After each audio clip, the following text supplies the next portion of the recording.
So, as you probably know, recently I've been finding out many new, never before seen techs and routes for Ethion, and a lot of people have been wondering to what even is going on. So, in this video, I'll be explaining the thought process and techs behind my sub 7 run. Hopefully, you can learn something from this video, and maybe make a run of your own. Also, I found a bug that lets you get enchants on legendaries, and I'll be revealing it at 3k subs. So, if you want to see that, make sure to subscribe. Hope you enjoy. So, at the beginning of the run, I go straight up this mountain so I can place my run it back to set up my back warp, which I explained how to do with the video in the comments. Now, this may seem like I'm selling my run by needing to waste time glacial lunging upwards, but this is incredibly crucial. The way back warping confirms a distance is set by the magnitude of the distance walked vector, with the formula square root of x squared plus z squared plus y squared equals the total distance wind passage travels. What this means is that however far I go in, say, the downwards y direction, the further my wind passage sends me in the direction I'm facing. So, I go up to the highest point I can from spawn in the least amount of time, then go to the lowest point I can with precise timings, sending me straight to the room before puzzle room. Once I'm in this room, I use my patented quantum tunneling tech that sends me straight through this wall, right into the puzzle room. Obviously, I have the puzzle room pattern memorized, like, come on. So I swiftly get the puzzle done, and escape with another brand new tech that lets me once again go straight through walls. To do this, you're going to want to use a reversal spark on lightning impact, go straight up to a wall, then use the mantra. I next use Cap Artist after my Heavenly Wind to fling myself straight forward.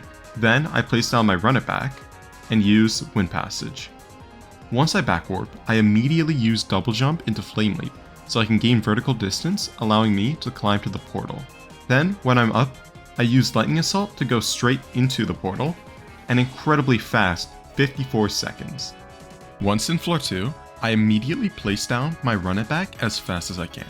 Then, I go to the first lantern, turn it on, then wind passage straight to the second lantern. Here, I use my lightning impact again to go straight through this wall and turn on the second lantern. I then dash out of this room and go straight through this hole that leads me near the third lantern, and I go turn it on. I then place down a run it back, spark swap with this Kier's Guard, climb up these stairs, and wind passage straight to the fourth lantern. Now, on my way to the final lantern, I use a wave dash to get to this door, then lightning impact through. Then I walk through this path, making sure not to summon the Kier Guards near the Ethion door. Then here, I use a spark swap with this Kier's Guard. I not only save a bit of time, but also spawn in these spear guards, so I can eventually spark swap with them. Once I'm in this library hallway, I use another wave dash, then glitch into the library with lightning impact, allowing me to light the lantern. I leave the library by using a wind passage and go straight back into another wave dash. Then I need to align myself up perfectly with this pillar. Then use run it back, then spark swap with the guard that I had spawned earlier, and then go straight towards this part of the wall and use wind passage, saving me around 20 seconds. Then I use a wave dash and perfectly flame leap right under my glacial arc, sending me straight towards Ethion's doors.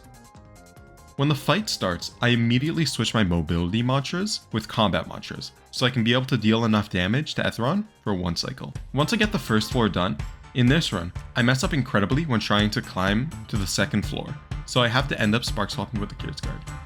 Now, to do Ethion as efficient as possible, you will need to understand the layout of his dungeon. Now, here's how you're going to want to do Ethion. First, when you enter, you're going to want to go straight to the right. Then you're going to want to get this bone. Then you keep going in that direction, get that bone, get this bone, and then here, you're going to want to climb straight up from the pillars like I do here. Then, when you're up here, you're going to repeat the same thing, but this time, you're going to go the opposite direction, get all the bones, then go straight up again from the pillars. Then get this bone, then this final bone. Now, the way Ethion works is when you put in the last bone, his hitboxes will always be to the either left or right of you. So you're going to want to take this path from the right and then go straight down, and then once you kill Ethion, you're going to want to leave through the door, and then that will become the most efficient way to kill Ethion.